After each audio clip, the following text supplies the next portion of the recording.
Hello and welcome back. This is episode 3 in our Advanced Spoken English series. As you know, these lessons are designed to help you take your English to the next level. The topic of this lesson is social media. You will hear a conversation. It's about 6 minutes long. After the conversation ends, we will go through the script of the conversation and I will teach you useful vocabulary words and expressions. So let's begin. Let's talk about social media. Do you use social media? I use YouTube. I use Facebook too, but not as much. I've tried Twitter in the past, but I never got the hang of it. I'm not really big on social media generally, aside from YouTube, which I use a lot, both for watching videos and for publishing my own. You just mentioned YouTube, Facebook, and Twitter. Why are these sites called social media? Well, the key word is social, because these sites are all about people sharing information. I would say that that's the defining feature of social media. And the term social media is used in contrast to traditional media, where the viewer or the listener is only a passive recipient. Information is presented to us and we passively consume it. And if we want to share that, if we see something on television and we want to share that with somebody, we have to either call them up or tell them in person. But on a site like Facebook, if you see something interesting, you can immediately engage with it on the platform itself. You comment on it, like it, share it, and if you share it, that gets pushed out to all of your friends. Obviously, you can't do that with your television or a newspaper. So social media sites are driven by people sharing information. Why do people use social media? I think the social element is itself the primary motivation for people, because it's a basic urge for human beings to seek attention from others. And social media takes advantage of that very well. When we share something, say even a selfie, these algorithms are designed to push that out to all of our contacts and generate likes and positive comments. When that happens, we get a temporary boost of self-esteem, but then that fades quickly. So you have to post another selfie or share something else. That keeps us coming back. It's a form of instant gratification. I don't know that that's a good thing, but that's what makes social media so addictive, in my opinion. It sounds like you're saying social media is a bad thing. No, not necessarily. There are advantages. For one, it allows us to stay in touch with people in our social circle. We can let people know about the good things that are happening in our lives. In a world where we're so strapped for time that we hardly ever get to meet up with friends or relatives, social media allows us to stay in touch with them. And it's not uncommon to run into old friends on Facebook from way back and reconnect with them. And then look at what YouTube has accomplished. For many people, it has completely replaced the television.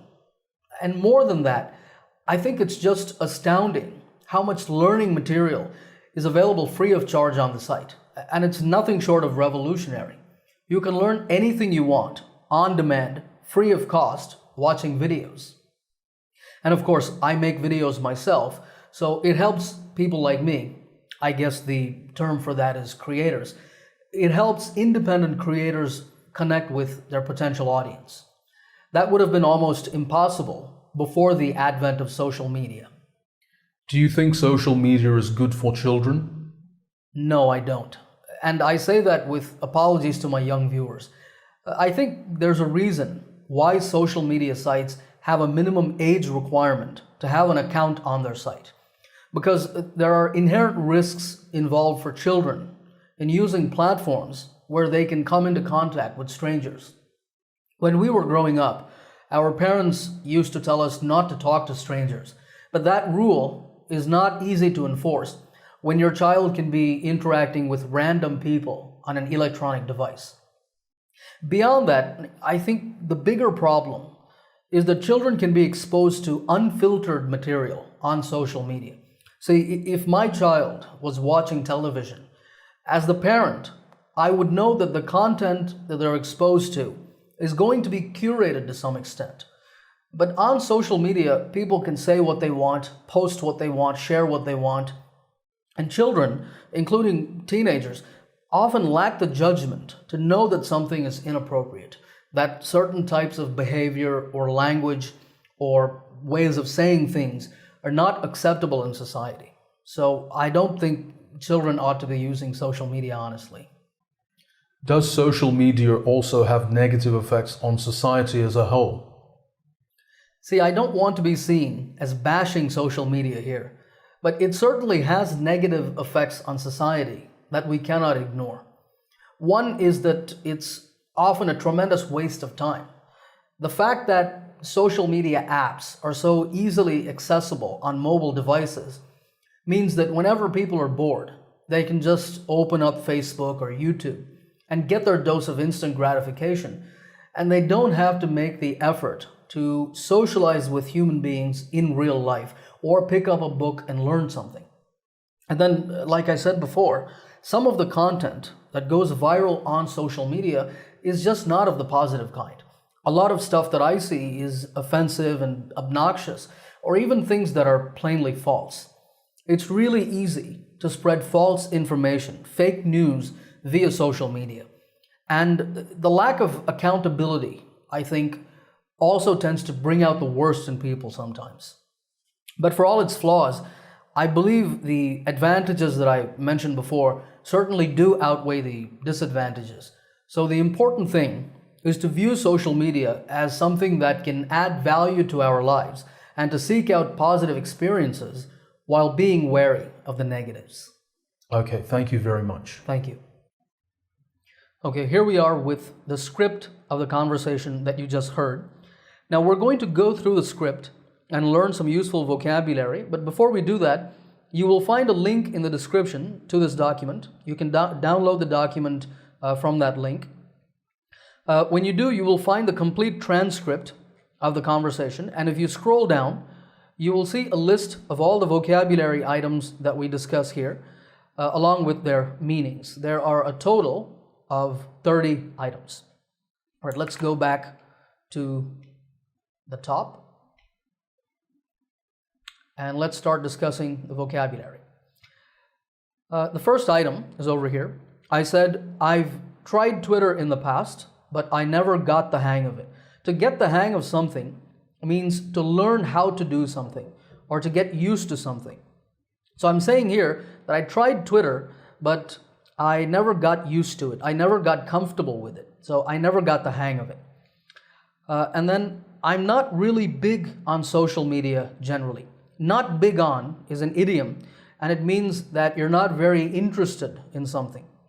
Like if I say, I'm not big on classical music, that means I'm not really interested in classical music. So I'm saying here that I'm not greatly interested, I'm not really into social media. Okay, and then there was a question here. Why are these sites called social media, YouTube and Facebook and so on? And I said, well, the key word is social. The key word means the important word in a phrase or in a term. So in the term social media, I'm saying the important word is social. And that's because these sites are all about people sharing information. The phrase all about, it's a common expression, and it's used to indicate the focus or the most important aspect of something. So social media sites are all about people sharing information, meaning that that is the focus of these websites. I would say that that's the defining feature of social media. Defining feature means the most important feature. That feature which gives something its definition. So the defining feature of social media is people sharing information. And the term social media is used in contrast to, that is in opposition to, traditional media, where the listener or the viewer is only a passive recipient. The word recipient means a person who receives, and passive is the opposite of active. So a passive recipient is a person who sits there and receives information without doing anything actively. And if you think about it, that's how it is when we watch television. We sit there, we get all that information, but we don't actively engage with it. And if you see something on TV and you want to share that with somebody, you have to either call them up or tell them in person. The phrase in person means being physically present, face to face, okay, not via email or not through some other indirect method. Now, on a site like Facebook, however, if you see something interesting, you can immediately like it, share it, and so on, and then that will get pushed out to all of your friends. All your friends will see it, but you can't do that with a TV or with a newspaper. So social media sites are driven by people sharing information. Driven by means operated by. You can think about it as showing the source of power to make something happen. Now, if I say electric cars are driven by electricity, that means the source of electric cars is electricity. So the source of power for social media is when people share things. The next question was, why do people use social media? And I said it's the social element itself, because it's a basic urge for human beings to seek attention from others. An urge is a strong desire, especially a desire that you cannot control. So to seek attention means to act in a way that makes other people notice us. To do that is a basic urge that we all share as human beings, and social media takes advantage of that urge that we have. Because when we share something that might get lots of likes and positive comments, when that happens, we get a temporary boost of self-esteem. Self-esteem means self-respect or self-confidence. So lots of people are liking or sharing your selfie, you feel good about it. That's a temporary boost of self-esteem, but that doesn't last. It fades quickly, so you have to keep sharing things. That keeps us coming back, and that's a form of instant gratification. This is a popular expression that you will see in many contexts.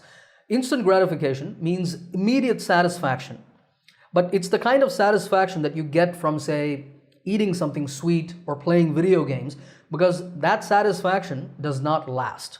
It goes away quickly, which is why it's not satisfying for a long period of time.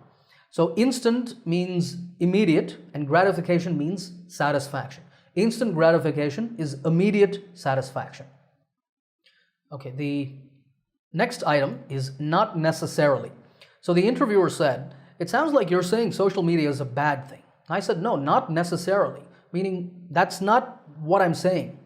This is just a fancy expression that you can use. You can say not necessarily, because there are advantages. For one is an expression that is used to introduce one reason or example. It's like, this is just one reason. And I'm talking here about an advantage. The advantage is it allows us to stay in touch with people in our social circle in a world where we're so strapped for time. Strapped for means short of something or not having enough of something. If I say I'm strapped for cash, that means I don't have enough cash. Or as in this example, I said we're strapped for time, meaning we don't have enough time. We're so strapped for time that we hardly ever means almost never, very rarely. We hardly ever get to meet up with friends or relatives. Social media allows us to stay in touch with them. And it's not uncommon to run into old friends on Facebook. Run into means to meet somebody unexpectedly. So I'm saying that it's common to meet old friends on Facebook from your high school. And that's what this expression means, from way back. From way back means from a long time ago. It's not uncommon to run into old friends on Facebook from way back and reconnect with them. And then I talked about how YouTube has accomplished a great deal for education. I said, I think it's just astounding how much learning material is available free of charge. Astounding means very surprising, and it's often used with victory or success. Somebody could have had an astounding victory or astounding success, and that's what I'm talking about here with reference to YouTube. I think it's astounding how much learning material is available free of charge, and it's nothing short of revolutionary. Nothing short of means almost equal. So I'm saying that what YouTube has done for education is almost equal to a revolution in the field of education. You can learn almost anything you want just watching videos on YouTube. And then I said that I watch videos myself, so it helps independent creators like me, connect with their potential audience, that would have been almost impossible before the advent of social media. The word advent means the time when something begins, and it's commonly used with technology, before the advent of the internet or before the advent of cell phones. So I'm saying here that before social media came into existence, independent creators would have found it difficult to connect with their potential audience. The next question was, do you think social media is good for children? And my answer was, no, I don't think so. And one of the reasons is that there are inherent risks involved for children in using platforms where they can come into contact with strangers. Come into contact with means strangers can contact children, children can contact strangers, and that's unsafe. Okay. Another problem, perhaps the bigger problem, is that children can be exposed to unfiltered material on social media. If your child was watching TV, you would know that somebody would be controlling what kinds of TV shows or movies were shown on the channel. And that's what the word to curate means. To curate means to select something carefully, okay, for publication. For example, music or movies or TV shows. A person who curates content is called a curator. By the way, a person who manages a museum is also called a curator. Now, on social media, nobody curates the content. People can say or post whatever they want, and children often lack the judgment to know that something is inappropriate. The word judgment, and I should point out that this spelling, Judgment, is American, with an E, that's British spelling. That's used in the United Kingdom. So anyway, children often lack the judgment to know that something is inappropriate. Here, the word judgment refers to the ability to make good decisions. So I'm saying that when children watch or hear things on social media, they don't have the judgment. They don't have the world experience to be able to tell that certain behaviors or certain types of language are not appropriate, that they're not acceptable in society. So that's why I say children often lack the judgment. And that's why I don't think children ought to be using social media. The next question was, what about society as a whole and not just children? Does social media have negative effects on society? And I said, I don't want to be seen as bashing social media here. To bash means to criticize harshly. So I'm saying, I'm not trying to criticize social media harshly and say only bad things about it, but there are negative effects and we cannot ignore them. The fact that we all have cell phones and we have YouTube and Facebook on those cell phones means that people can just open up one of these social media apps and get their dose of instant gratification. Do you remember what instant gratification means? It means immediate satisfaction. To get their dose of means to get something that you need, as if you're just taking medicine. So people can just open up a social media app and browse and get some instant gratification and then move on. So because of that, they don't have to socialize. And that word you will see over here. To socialize means to spend time with other people in a fun way. Hanging out with friends or going and meeting your relatives. People don't have to do that nowadays because of social media apps. They don't have to pick up a book and learn something. And also, there's another disadvantage to social media. A lot of the stuff that goes viral is not positive. Some of it is offensive, some of it is just obnoxious.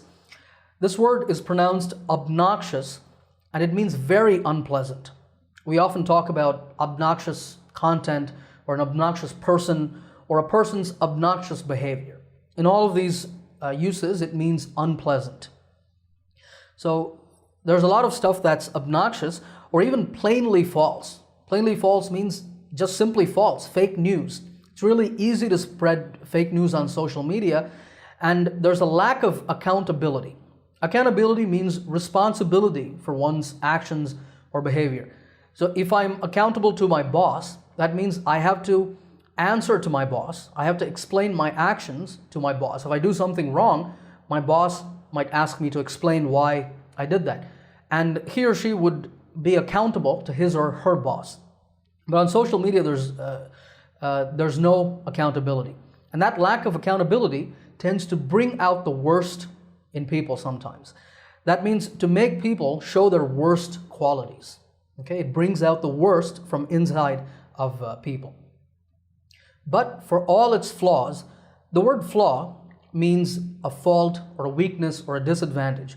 So what this means is, for all its flaws is a fixed expression, and it means even though something has disadvantages, even though social media has flaws, the advantages certainly outweigh the disadvantages. So we have to view social media as something that can add value to our lives, something that can contribute good things to our lives. But we should also be wary of the negatives. Wary of means being careful or cautious in order to avoid danger. So we have to be wary of the negatives, but we can always enjoy the positives that social media has to offer. All right, that's the end of this lesson. Remember to go and download this document. And I want to encourage you to go and listen to this conversation once again. Rewind the video, go to the beginning.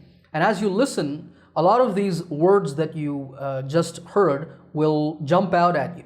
And that's a really good way to reinforce vocabulary. Repetition is the best way to learn vocabulary. All right, I hope you enjoyed this lesson. I will see you in another lesson soon. And as always, happy learning.